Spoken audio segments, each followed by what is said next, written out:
علیکم، کیسے ہیں صاحب بیان بھائی؟ اللہ پاک آپ سب کو ہمیشہ اپنے حفظ و امان میں رکھے۔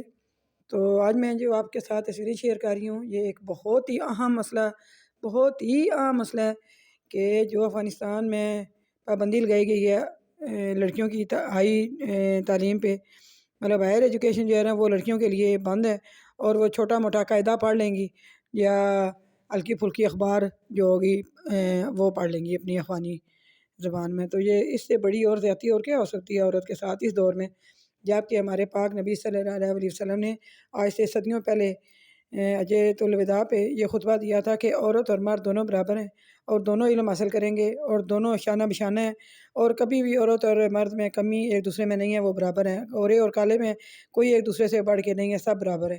تو پھر یہ افغانستان تو اسلامی ملک ہے، تو یہ سارے بلکہ ہیں ہی پاکستان میں ہی پڑھ کے سارے ادھر جا کے اب وزیر بن بیٹھے ہیں۔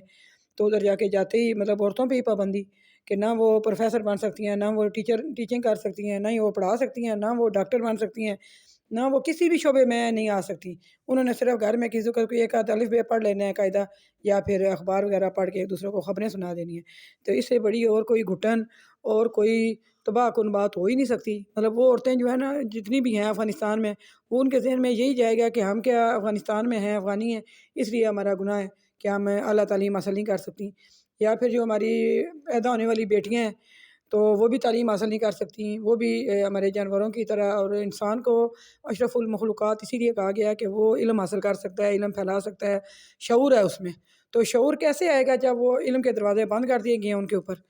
تو اتنی ٹینشن ہمیں ہوئی ہے جس وقت کا ہم نے یہ اعلان سنا ہے، مجھے تو نیند ہی نہیں آئی رات کو، کھانا ہی نہیں کھانے ہوا کہ یا اللہ اس دور میں بھی اس طرح کے لوگ ہیں جو عورتوں کو اس طرح اہمیت دینی ہی نہیں، جبکہ وہ صرف ایک مشین کے طور پہ، بچہ پیدا کرنے والی ایک مشین کے طور پہ اس کو گھر میں رکھیں گے، یا پھر وہ گھر میں کام کرنے والی جو ہوتی ہے ایک ملازمہ کہ اس نے گھر کے کام کرنے ہیں، کھانا بنانا ہے، کپڑے دھونے ہیں، برتن دھونے ہیں، یا بچے پیدا کرنے ہیں، اس کی حیثیت یہ رہ جائے گی۔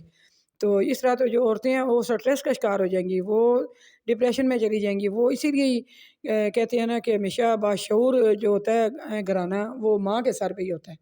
اگر ماں پڑھی لکھی ہے تو پورا کا پورا گھر سمجھدار ہوگا، تو پڑھا لکھا ہوگا۔ تو یہ انہوں نے کیا اعلان کیا، لیکن پھر بھی امید کی کرن ہمیشہ ہوتی ہے اور چراغ ہمیشہ کہیں نہ کہیں جلتا ہے۔ تو یہ دیکھیں ان کے افغانی پروفیسر ہیں جنہوں نے اپنے جو اصل سرٹیفکیٹ ہیں پروفیسر کے، جتنے بھی سرٹیفکیٹ تھے، ڈگریاں تھیں، انہوں نے پھاڑ دی ہیں میڈیا میں سب کے سامنے آ کے۔ انہوں نے کہا میں ان کو پھاڑ دیتا ہوں، جب میری ملک کی عورتیں اعلیٰ تعلیم حاصل نہیں کر سکتی ہیں تو میں بھی ان کے برابر ہوں، پھر میں بھی نہیں کر سکتا، میرے پاس ڈگری نہیں ہے، میں پھاڑ دیتا ہوں، میں اور وہ برابر ہو گئے۔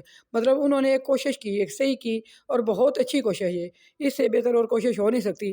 کیا ہی بات ہے، مجھے تو بہت ہی خوشی ہوئی ان کا یہ فیصلہ دیکھ کے۔ کوئی اس طرح کے فیصلے کرتا ہے، لیکن عورتوں کے اوپر اس طرح پابندی لگانا، یہ کس جہالت کی طرف سے، مطلب جا کدھر رہے ہیں یہ؟ ابھی تک سمجھ نہیں آ رہی یہ چاہتے کیا ہیں۔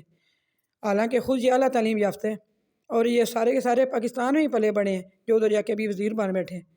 تو پاکستان کی جتنی اعلیٰ یونیورسٹیاں ادھر سب افغانی پڑھ رہے ہیں۔ تو ہمیں تو اتنا افسوس اس چیز کا ہوا ہے کہ افغانی عورتیں اس طرح بیچاری، وہ اب بندہ کیا کہے، کچھ کہہ بھی نہیں سکتا کہ مسلمان عورتیں ہیں پڑھی لکھی باشعور، تو ان کو صرف اس لیے روکا جا رہا ہے کہ وہ کہیں مردوں کے برابر نہ ہو جائیں۔ نہیں تو ان کا جو دماغ ہے وہ تو اللہ تعالیٰ نے ذہانت ہے، وہ تو اللہ نے ان کو نوازا ہوا ہے، برابر دیا ہوا ہے۔ مطلب یہ قانونی طور پہ جو سرٹیفکیٹس ہیں وہ اس لیے حاصل نہیں کر سکتی کہ وہ عورت پیدا ہوئی ہیں، مطلب یہ ان کا گناہ ہے۔ اگر وہ لڑکا پیدا ہوتی تو وہ اعلیٰ تعلیم حاصل کر سکتی تھی۔